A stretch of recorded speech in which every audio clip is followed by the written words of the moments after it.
What do you do when a baseball is aimed at your skull? Most people panic, some freeze. Babe Ruth counted to 3. Then he pointed to center field and promised revenge. Philadelphia, July 8, 1923.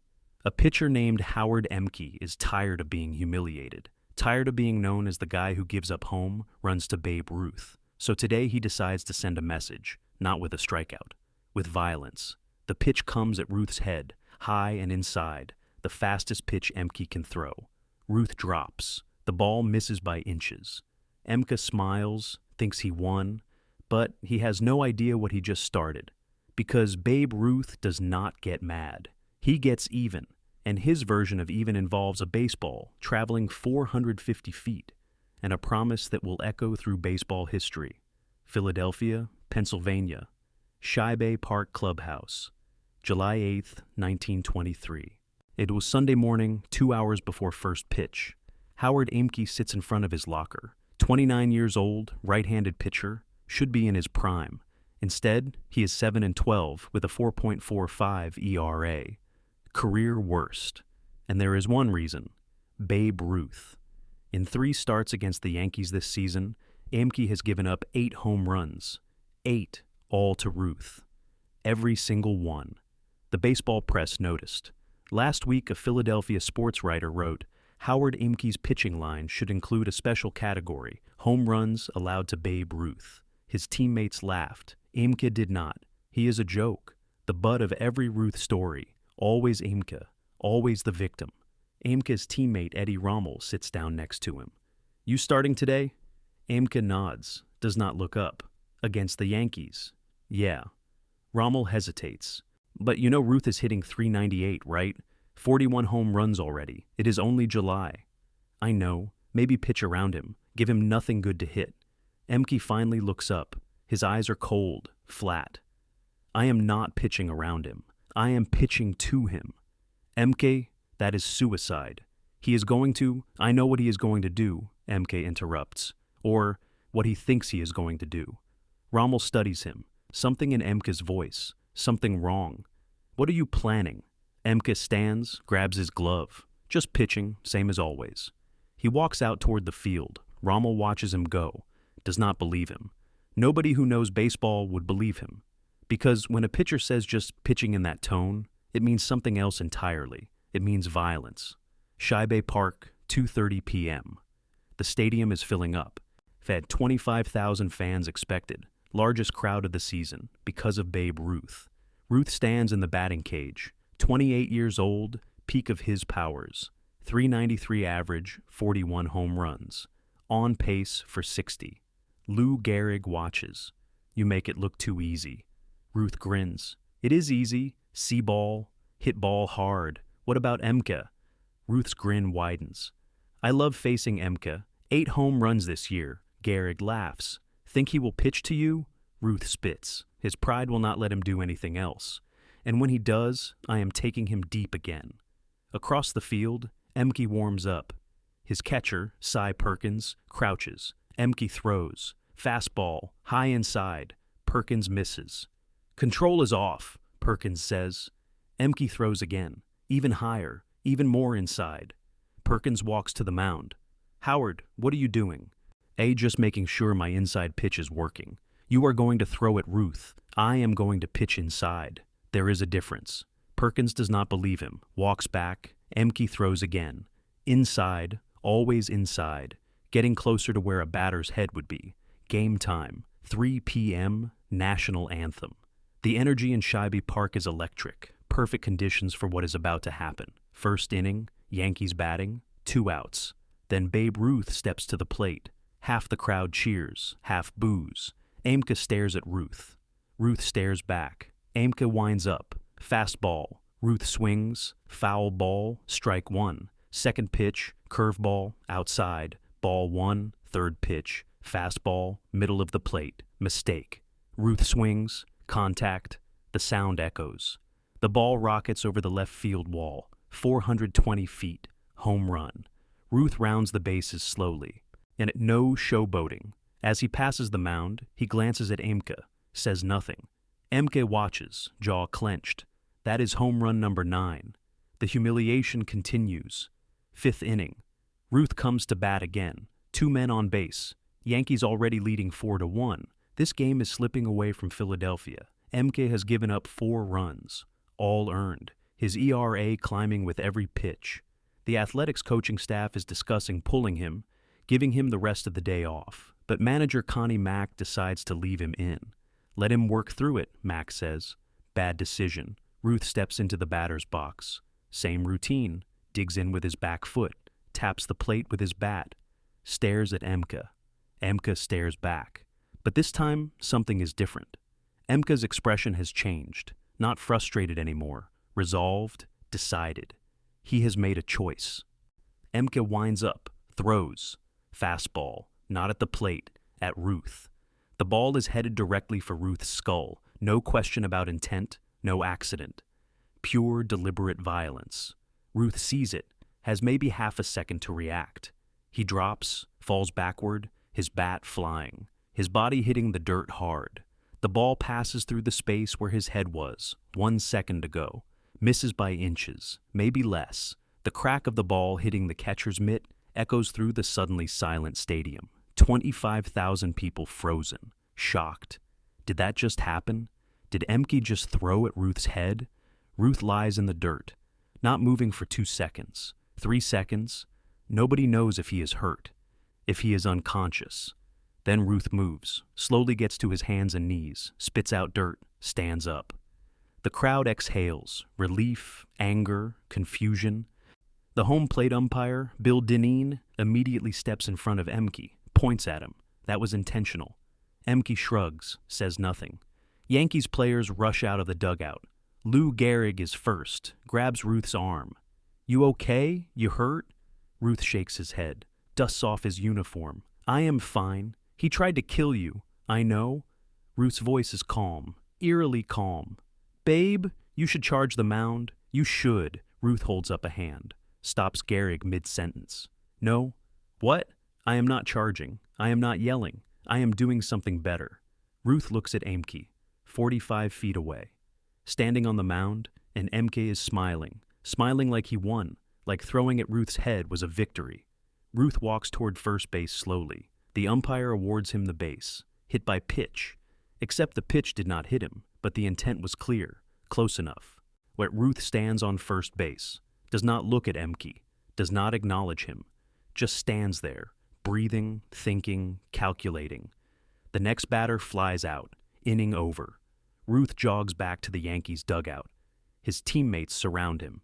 "You should have charged him. You should report him to the league. That was attempted murder."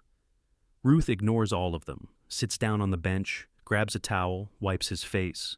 Yankees manager Miller Huggins sits next to him. "Talk to me, babe. What are you thinking?" Ruth looks at him. That same calm, that same control. "I am thinking Ehmke made a big mistake." "Damn right he did. I am filing a complaint with—" "No," Ruth interrupts. "No complaints, no reports. I'm going to handle this myself." "How?" Ruth smiles. Not the friendly Ruth smile. Something colder, harder. "You will see next time I bat." Before we continue with what might be the most legendary at bat in baseball history, do us a favor and hit that subscribe button. This kind of deep sports history takes serious research. And drop a like if you are as shocked as we were. Now, drop a comment. Where are you watching from? And here is the real question.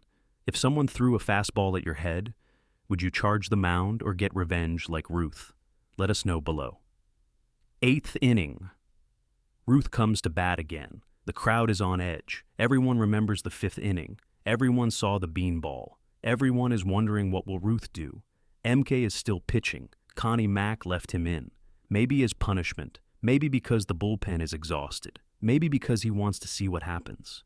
Ruth walks to the batter's box. Same routine, digs in, taps the plate. But this time, he does something different.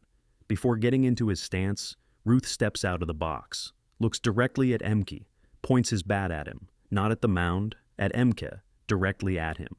Then Ruth shifts his bat, points it at center field, 420 feet away, the deepest part of the park, the hardest place to hit a home run. He is calling his shot, telling Ehmke exactly what he is going to do. The crowd sees it, goes insane, half cheering, half booing, all of them understanding what is happening. This is not just baseball anymore. This is personal. This is revenge. Ehmke sees it too, sees Ruth pointing, and Ehmke laughs, loud enough for Ruth to hear.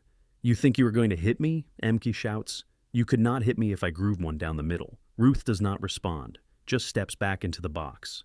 He gets into his stance, waits. Ehmke winds up, throws, fastball inside. Not at Ruth's head this time, but close. Brushback pitch, intimidation. Ruth does not flinch, watches it pass. Ball 1. Ehmke gets the ball back, winds up again. Curveball, outside corner, perfect pitch. Ruth watches it. Ball 2. The crowd murmurs. Is Ruth going to swing, or is he going to take pitches? Make Ehmke work? Third pitch, fastball, middle in, decent pitch. Most batters would struggle. Ruth swings, foul ball.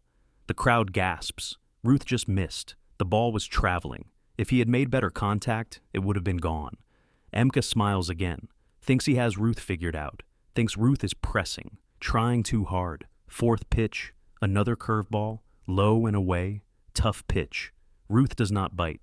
Ball 3, 3 balls, 1 strike, hitters count. Ehmke has to throw a strike now, cannot walk Ruth, cannot give him first base for free. Ehmke steps off the rubber, wipes his forehead, breathing hard. The pressure is getting to him. Everyone in the stadium knows what is coming.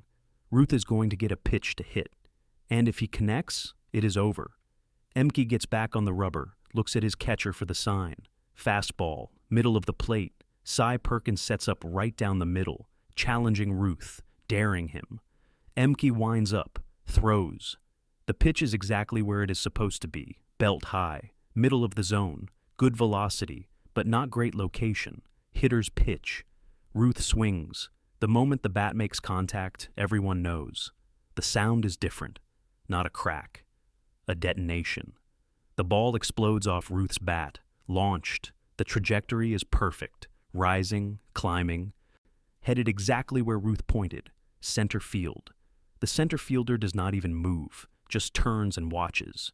Knowing it is over his head, knowing it is gone, the ball keeps climbing. 400 feet, 420 feet, 440 feet, still rising. It clears the center field wall by 20 feet, lands in the bleachers, 450 feet. One of the longest home runs ever hit at Shibe Park. The crowd goes insane. Even athletics fans are on their feet.